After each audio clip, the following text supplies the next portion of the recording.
Control-Alt-Delete. I'll ask you to think differently about the subject of wisdom this morning in the next 15 minutes. So I'm Paul Alofs. I'm a very proud York grad. I'm here with my son, James, who's also a York grad, 2010 IMBA, 1983 MBA. So we're both glad to be here because we're both big fans of TED. Last weekend, I was at the TED Med conference in San Diego. And one of the great things about TED is they ask the speakers to not only have an original idea and take on that, to get it out there with some clarity and brevity, but also put yourself out there a little bit. So, I'm going to share with you something that I've never shared with anybody else in the entire world. I worked at HMV from 89 to 95, an era when selling CDs, we all thought we were geniuses, but everybody in the world was buying CDs. And I worked for a major record company, and I was also part of the startup team at mp3.com. So I worked in the music industry for a long time. But just like everybody on the business side of the music industry, we have no musical talent whatsoever. I'm the worst clarinet player possibly in the world. My wife tried to get an ordinance so I would not sing in the shower. But I've harbored this secret ambition for over 25 years. The secret ambition is to be a rap artist. I've always wanted to be a rap artist. I even have a name. DJ Vanilla Paul. I can tell you're just seeing me. You're seeing this right now. So I'd like to start with, I'd actually like to do my whole speech as a rap. Is that okay with you? Okay, let's see if I can get this going. So I could have been in bed, but instead I came to TED. I'm going to do my best. I'm going to try real hard. I'm going to try to be real smart, and I'm going to try to do my part.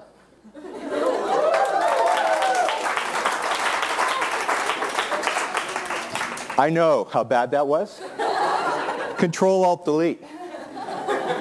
So we put ourselves out there, right? We take chances. We try things. And when it doesn't work, Control-Alt-Delete. I have absolutely no ability to be a rap artist. And I'm a big fan of rap music. And this morning I know we're going to have a great speaker who's going to talk about that. But you put yourself out there when it doesn't work. Control-Alt-Delete. So that brings me to the subject of my talk this morning, which is about wisdom and an observation I have. My observation is this, that to get smart and to stay smart in the post-Google world, we really have to think differently about wisdom. And there's three parts of that. How do you get smart and stay smart in the post-Google world? First of all, the first question, what is the post-Google world? The second question is how do you get smart in the post-Google world? And the third question is how do you stay smart in the post-Google world? So first of all, the post-Google world, what is that? I'm going to ask you all to join me on a trip down to Miami. Taped underneath your chairs right now is a ticket to join me on a trip down to Miami. You're all looking for that ticket. Let me tell you, this ain't Oprah, this is TED. There's no ticket there, okay? There is no ticket there, but metaphorically speaking, you can join me. So we're flying down to Miami, and we're renting a car, and we're driving down to Key West. So we drive down to Key West. How many have been to Key West? So about a quarter of you. Okay, that's good. So one of my favorite places in the world. We drive down Duval Street to my favorite bar in the world, Sloppy Joe's. It's where Ernest Hemingway used to hang out. And you know what? You learn and you get smart in really interesting places, right?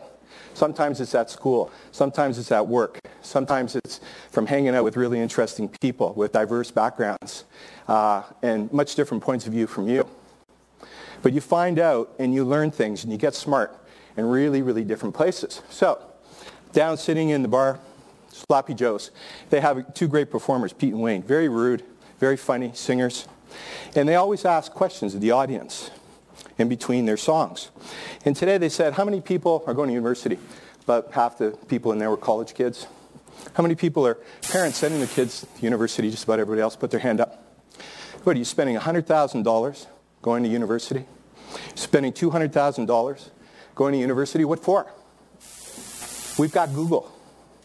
We've got Google. You go to Google. All the answers are on Google. Why are you spending $100,000? Why don't you come down here to Key West and party for 4 years and just go on Google because all the answers are there. And you know what? Everybody's laughing. I was thinking about that. And then I thought, you know, another bit of acknowledgement here of behavior that I have. I use Google about 25 times a day. Like, I'm a Google junkie. I go on Google for everything. How many people go on Google probably 10 times a day or more? Yeah, okay, you know what I'm talking about. If all the answers are on Google, if being smart is having the answers and all the answers are on Google and available to anybody with an internet connection, then how is that smart? How is that being smart? And so it occurred to me that we're in a post-Google world, and the post-Google world is about asking the right questions. It's not about having the right answers.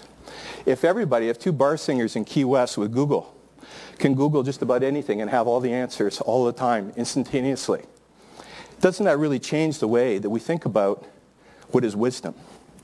So to me, that day, at Christmas time last year, I entered at least, the post-Google world. The post-Google world is this. It's way more important to ask the right questions than to have the right answers. The post-Google world is about asking the great questions as opposed to just having the right answers. So how do you get smart in the post-Google world? 2 quick stories for you that I'd like to share. And they're both about asking the right questions. The smartest person I work with, and in my career I've had a chance to work some very smart people, but far and away the smartest person I've ever worked with, Dr. Tak Mak. He's one of the world's most accomplished discovery scientists. If you take a look at his resume, I mean, it's just remarkable how smart Tak is. So we were having sushi at our favorite restaurant, Heroes, about 3 years ago. And I said, Tak, what are you working on? And he said, have you noticed that cancer patients lose a lot of weight, especially at the end of life? And I said, yeah. And he said, people who have cancer, I can't figure it out. They lose all of this weight. And I thought it was about they weren't eating right or it's a chemotherapy. And I don't know why they lose all this weight. And I said, why do you think they lose all this weight? And he said, well, their cells are burning fat and they're burning sugar. I don't know, they're losing all this weight. I said, wow, why do cancer patients lose all this weight? Sounds like a really great question. And he did some work on it. And he found a couple of partners, Lou Cantley down at Penn and some friends of his at Harvard. They set up a company, and they looked at cancer metabolism. They wanted to answer the question, why do cancer patients lose so much weight? And they framed that question, and they set up this company, and then they raised some venture capital money. And just recently, about 6 months ago, they got $120 million from Celgene, because this company that they set up called IPOs is doing such great work in trying to uncover how cancer cells burn fat, how they burn sugar, and why people who have cancer turn on this mechanism that burns all this energy in these cells that are cancer cells. So it was a great question. It framed the company, and who knows, it could frame another one of the major breakthroughs that Tak Mak has led. Simple question. Why do cancer patients lose so much weight? Next question. At TED Med last week, I was there with Dr. Shav Kashafsky, and he is a brilliant transplant surgeon. And his question was, if you ding up your car, you can bring it to an auto shop and you can get it repaired. He transplants lungs. He's one of the world leaders in transplanting lungs. And he said, what happens if I could find a way to regenerate or fix up lungs that are damaged before I transplant them? Because only 40% of lungs in Canada that are harvested are transplanted, and only 15% in the U.S.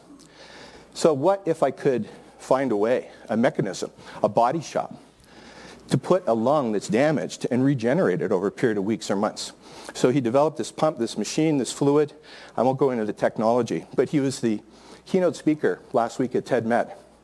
He framed that question. He's come up with a technology for regenerating damaged lungs.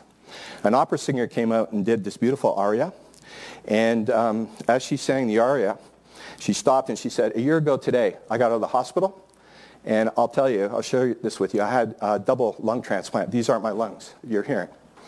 He went out on stage, and then we rolled out this machine with a breathing lung in the machine that was regenerating. We had Martha Stewart, who was sitting in the front row. She's not here today, but it's okay. And she came up on stage and held the lung in her hands. Asking great questions. Framing things and asking great questions. Getting smart. So if that's the way you get smart, you find ways, you find people, you find teachers that encourage you to ask the right questions. How do you stay smart? How do you stay smart in the post-Google world? And I'm going to wrap up with this thought for you. You stay smart by finding what I call the beach ball questions. Now, any of you that have taken a beach ball and blown it up, you've all done the same thing, right? We all try to hold it under the water. You see how long you can hold the beach ball under the water? You can't hold the beach ball underwater very long. The bigger the beach ball, like the bigger the question, the harder it is to hold underwater. I think you stay smart in the post-Google world by finding those beach ball questions. What is the question that you have that becomes a beach ball that you can't hold underwater, that makes you passionate, that inspires you, that gets you thinking, that wakes you up in the middle of the night? What is that question that you have, that you discover, that is your beach ball question? We're living in a post-Google world. The questions are much more important than the answers.